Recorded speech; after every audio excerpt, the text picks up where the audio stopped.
लेकिन विश्वविद्यालय के वीसी दुनियाराम सिंह भ्रष्टाचार के आकंठ में डूबे हुए इतने ताकतवर हैं कि सरकार राम सिंह को वह वीसी के कुलपति के पद पे बैठे हुए हैं।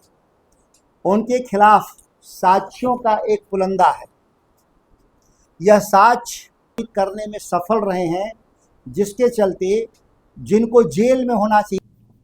दूसरे हैं उनके पुत्र, जिनका नाम है आदर्श कुमार। ये आदर्श कुमार वही हैं दुनियाराम सिंह के जो लड़के हैं। कंपनी का नाम है messrs lawn force solution India private limited, जिसके वो डायरेक्टर हैं। और दूसरे डायरेक्टर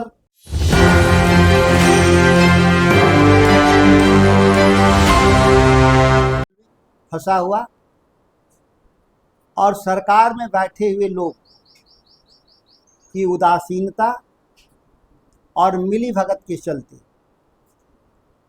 यह विश्वविद्यालय, जिस पर प्रतिवर्ष हम 300 करोड़ रुपए खर्च करते हैं, यह बिहार के लिए अभिशाप साबित हो रहा है।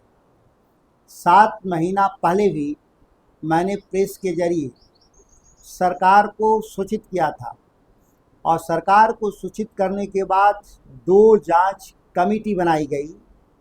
लेकिन विश्वविद्यालय के वीसी दुनियाराम सिंह भ्रष्टाचार के आकंठ में डूबे हुए इतने ताकतवर हैं कि सरकार और राज्यपाल के सचिवालय दोनों को गंभीर रूप से प्रभावित करने में सफल रहे हैं, जिसके चलते जिनको जेल में होना चाहिए दुनियाराम सिंह को, वह वीसी के कुलपति के पद पे बैठे हुए हैं।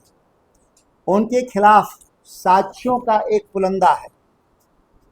यह साक्ष्य विश्वविद्यालय में लिए गए फैसले और उससे संबंधित साक्ष्य है।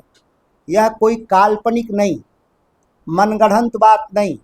इसमें हम प्रमुख रूप से 5-6 बात मैं बताना चाहता हूँ। 5-6 रूप से महत्वपूर्ण बातों में से एक है कि उनकी बेटी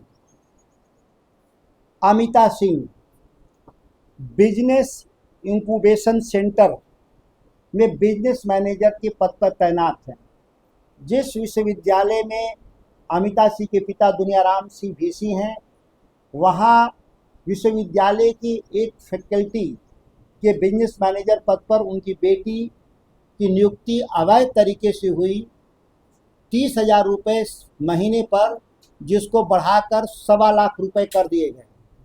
सबसे आश्चर्यजनक है कि उनकी बेटी कभी भी विश्वविद्यालय पढ़ाने नहीं आती हैं।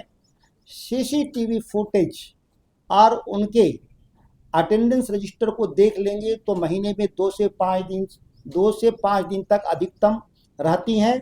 बाकी दिन वो अपने लखनऊ या वाराणसी रहती हैं और 1.25 लाख रुपए महीने उठाती हैं।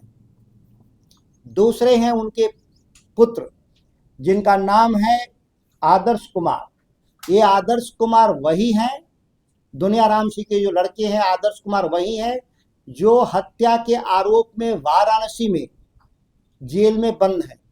कंपनी का नाम है messrs lawn force solution India private limited, जिसके वो डायरेक्टर हैं। और दूसरे डायरेक्टर वीसी के जो वाइस चांसलर हैं, उनके रिश्तेदार हैं, जो उस विश्वविद्यालय को आउटसोर्स जो कर्मी हैं वो उनको देने का अवैध तरीके से उनको काम दिया गया। और महीने में किशनगंज के सांसद के द्वारा बकायदा दस्तावेज के साथ आरोप लगाया गया कि 25% कमीशन वीसी अपने कंपनी से वसूलते हैं, और जो कर्मी हैं वहाँ पे, जैसे सुरक्षा गार्ड हैं और इस तरह के जो काम में लगे हुए लोग हैं, उनका सैलरी काट लिया जाता है अवैध तरीके से। आगे नियुक्ति का मसला है। एक नियुक्ति कृषि विज्ञान केंद्र में एक नियुक्ति किया गया, जिसपे 7 पद थे, और चूंकि अपने रिश्तेदार को वहां रखना था तो विज्ञापन 7 पद का था, और 8वां व्यक्ति के रूप में, प्रोफेसर के रूप में नियुक्त कर दिया जाता है। राम नरेश जी हैं, जो उत्तर प्रदेश के रहने वाले हैं। यह विश्वविद्यालय में देखेंगे तो जितने भी वहाँ पे स्टाफ हैं आधे से अधिक उत्तर प्रदेश के हैं, और जो छात्र हैं वो आधे से ज़्यादा उत्तर प्रदेश के हैं। बिहार प्रतिभाशाली लोगों का धरती है, जहां अपने ही राज्य के लोगों को नौकरी नहीं मिलता। उस विश्वविद्यालय एक ऐसा विश्वविद्यालय है, पढ़ने वाले से लेकर पढ़ाने वाले तक ज़्यादातर उत्तर प्रदेश के हैं। यह दुनिया राम सिंह के ज़माने में, या मेवालाल जो पहले वीसी थे, जो उनकी मृत्यु हो चुकी है, जो जेल गए थे इसी तरह के भ्रष्टाचार में, वो तमाम लोग आज उस विश्वविद्यालय पे काबिज हैं। इतना ही नहीं, एक कानून बना, बिहार विधानसभा में कानून बना कि कोई भी विश्वविद्यालय को नियुक्ति का अधिकार नहीं है।